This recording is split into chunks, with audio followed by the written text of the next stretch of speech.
ලයිස් dam ලයිස් පුනරුදාණ්ඩුව එහෙම නැත්නම් AKD දැන් ගල්ලංගුරු නැව් 10ක් ඇවිල්ලා තියෙනවා ආසන්නෙන් ඩොලර් මිලියන 12ත් 15ත් අතර අතිරේක ලාභයක් මේ ගල්ලංගුරු සමාගම ට්‍රයිඩන්ට් සමාගම උපයාගෙන තියෙනවා කෝටි 400කට ආසන්න වංචාවක් එතන සිද්ධ වෙලා තියෙනවා දැන් කොහාටද මේ සල්ලි ගියේ ලංකා විදුලි බල මණ්ඩලයට පියවිය නොහැකි පාඩුවක් සිද්ධ කරලා තියෙනවා ඒ පාඩුව දැන් ජනතාවට පටවන්න යනවා කෝටි 2000කට ආසන්නයි ඒ කෝටි 2000 අපේ රටේ 75 ලක්ෂයක් විදුලි පාරිභෝගිකයන්ගෙන් අය කර ගැනීම තමයි අනුර කුමාර දිසානායක මහත්තයාගේ අභිලාෂය. ඒකට අපි ඉඩ තියන්නේ ආයිබෝන්.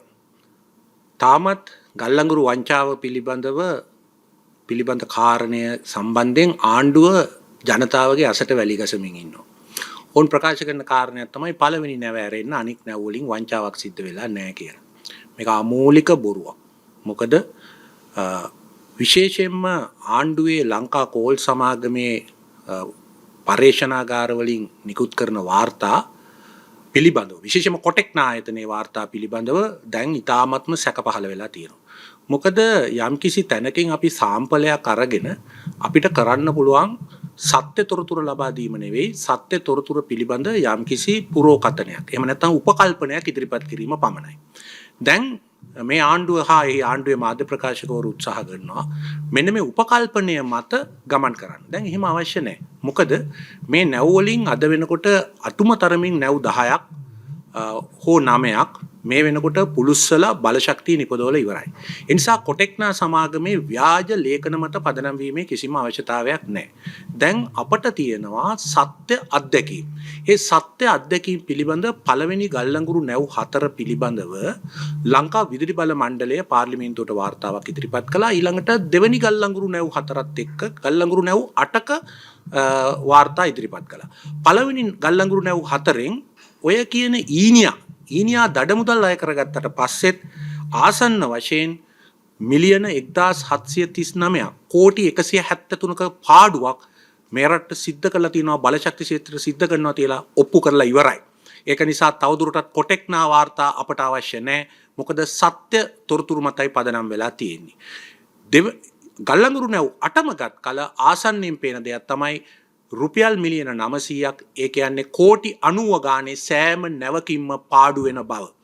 ඒ පාඩුව මහජනයා මත පැටවීම සඳහායි මේ යන්නේ. ඒ නිසා අනිවාර්යයෙන්ම දැන් අපි ඊළඟට ගන්නා පියවර තමයි කොටෙක්නා සමාගමට එරෙහිව අපි කූට ලේඛන සැකසීම පිළිබඳව අනාගතයේ අනිවාර්යයෙන්ම අධිකරණ ක්‍රියාමාර්ග ගන්නවා විතරක් නෙවෙයි මේ ජාතික අපරාධය වසන් කිරීම සඳහා ජනතාව නොමග යවන මාධ්‍ය සාකච්ඡා පවත්වන අයටත් මේ අපරාධයේ කොටස්කරුවන් බවට නම් කිරීමට අපට අනාගතයේ සිදු වෙනවා. ඒ වගේම කියන්න ඕනේ වැදගත් දෙයක්. ඒක තමයි මේ ට්‍රයිඩන්ට් සමාගමට ඊටාම වංචනික විදියට මේ ටෙන්ඩරය ලබා දීම සඳහා ටෙන්ඩර් කොන්දේසි වෙනස් කළ බව දැන් ඉතා පැහැදිලි. ඒ වගේම ට්‍රයිඩන්ට් සමාගම මුදල් විශුද්ධිකරණය හා පිළිබඳව ඉන්දියාවේදී විශාල වශයෙන් චෝදනා ලබලපු කණ්ඩායමක් බවත් ඉතාම පැහැදිලි. ලංකාවේ ඇමතිවරයාත් කලින් දූෂණ චෝදනාවකට වර්ධකරියෙක් වෙච්ච කෙනෙක් බවත් පැහැදිලි. ඒ අනියෝ දූෂණ චෝදනා වලට ඔප්පු වෙච්ච අය දෙපරිසක් අතර ඇති වෙච්ච එකඟතාවයක් තමයි මේක. මතක තියාගන්න කිලෝ කැලරි 6150 ගල්ලංගුරු ඩොලර් 98.50ට පුත්තලමේ ගල්ලංගුරු බලාගාරයට ගෙනත් දෙන බව තමයි පොරොන්දුව. නමුත් කිලෝ කැලරි 5500 වගේ එනවා නම් උන්ට අනිවාර්යයෙන්ම අඩුම තරමින් ඩොලර් 20ත් 30ත් අතර ලාභයක් හිටිනවා. ඒ මොකද ඔය කිලෝ කැලරි 5600 ගල්ලංගුරු අපිට ටොන් එක ගන්න පුළුවන් ඩොලර් 60කට එහෙම නැත්නම් 65කට. ඒ අනුව අතිරේක ලාභයක් බාල ගල්ලංගුරු ලබා දීම විසින් අතිරේක ලාභයක් ට්‍රයිඩන්ට් සමාගමට ගිහින් තියෙනවා. මතක තියාගන්න. මේ වන්දි ගෙවා ගන්නවා අය දඩ ගහනවට අමතරව.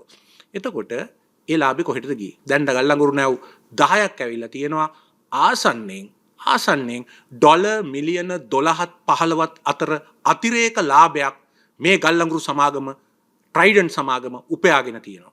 ඒ කියන්නේ ආසන්නෙන් අපි ගත්තොත් කෝටි 400කට ආසන්න වංචාවක් වැඩිපුර මුදල් ගෙවීමක් එතන සිද්ධ වෙලා තියෙනවා. දැන් කොහාටද මේ සල්ලි ගියේ කියන ප්‍රශ්නේ තමයි අපි ඊළඟට අහන්නේ. ඒ නිසා අපි ඉල්ලා හිටිනවා මේ ගැන තොරතුරු දන්න සියලු දෙනාගෙන් විවෘතව අප වෙත දන්වන්න. අපේ දුරකථන අංක වලට මේ තොරතුරු දන්වන්න. කිසි විටක ඔබව අපි පාවා දෙන්නේ මොනම ආකාරයකටවත් තොරතුරු දන්වන්න.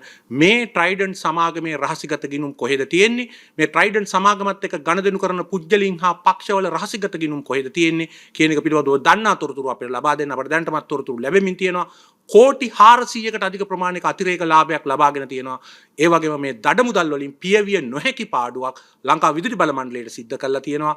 කෝටි 100 ගානක ඒ පාඩුව දැන් ජනතාවට පටවන්න යනවා. ආසන්න වශයෙන් මේ ගල්ලඟුරු තොගෙන් වෙන පාඩුව ආසන්න වශයෙන් දැන් පේන විදිහට කෝටි 2000කට ආසන්නයි. ඒ කෝටි 2000 අපේ රටේ 75 ලක්ෂයක් විදුලි පාරිභෝගිකයන්ගෙන් අය කර ගැනීම තමයි අනුර කුමාර දිසානායක මහත්තයාගේ අභිලාෂය. ඒකට අපි ඉඩ තියන්නේ නැහැ. ඒ වගේම විදුලි බල මණ්ඩල සේවකින්ගෙන් අපි ඉල්ලනවා. විදුලි බල මණ්ඩල ඉංජිනේරුවන්ගෙන් අපි ඉල්ලනවා. මහජන උපයෝගිතා කොමිසම දැනටමත් මේ පිළිබඳව පරීක්ෂණයක් ආරම්භ කරලා තියෙනවා. ඔවුන්ට පාර්ලිමේන්තුවෙන් මේ පිළිබඳ නියෝගයක් ලැබුණා. ඒ අනුව ඔවුන් මේ කටයුතු කරලා ස්වාධීන පරීක්ෂණ වාර්තාවක් අපිට ලබා දෙයි කියලා අපි හිතනවා. ඔය ව්‍යාජ කොමිටි දාලා දැන් හරියන්නේ නැහැ. කාරණේ සම්පූර්ණයෙන්ම ඔප්පු වෙලා ඉවරයි. ස්වාධීන විනිශ්චය මණ්ඩලයක් විසින් මේ ප්‍රශ්න විසඳිය යුතුයි.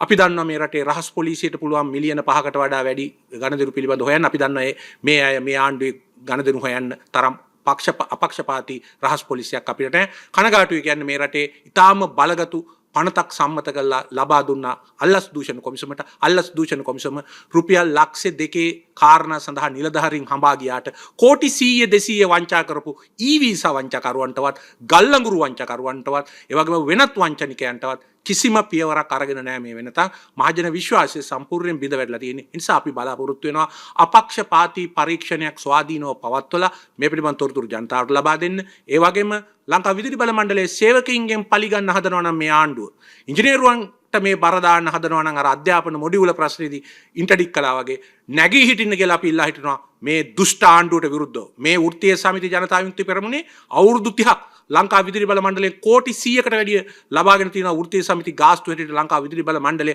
කොම්පැනිකරණය කරන්නේ නැහැ කියලා. දැන් ඔවුන් කොම්පැනිකරණය කිරීමට සූදානම් මේ මාසයේ අගදී. ඒ නිසා ඒ වංචනික ලෙස උපයාගත් මුදල ආපසු ලබා ගන්නත් සේවක අයිතිය වෙනුනුත් නැගී සිටින ලෙස අපි අපගේ විදුලි බල මණ්ඩලයේ සේවකයින්ගෙන් කොහොම පැහැදිලිව ඉල්ලා හිටිනවා. ඒ වගේම මේ රටේ සමස්ත මහ ජනතාවගෙන් අපි ඉල්ලා හිටිනවා මේ ගල්ලඟුරු වංචනිකයින්ට විරුද්ධව නැගී සිටින ලෙස. දැන් අපිට ඇත්තටම කියන්න තියෙන්නේ මේ මාධ්‍ය ප්‍රකාශ දිහා බැලුවාම ඉංග්‍රීසි කියමනක් තියෙනවා lies damn lies statistics කියලා.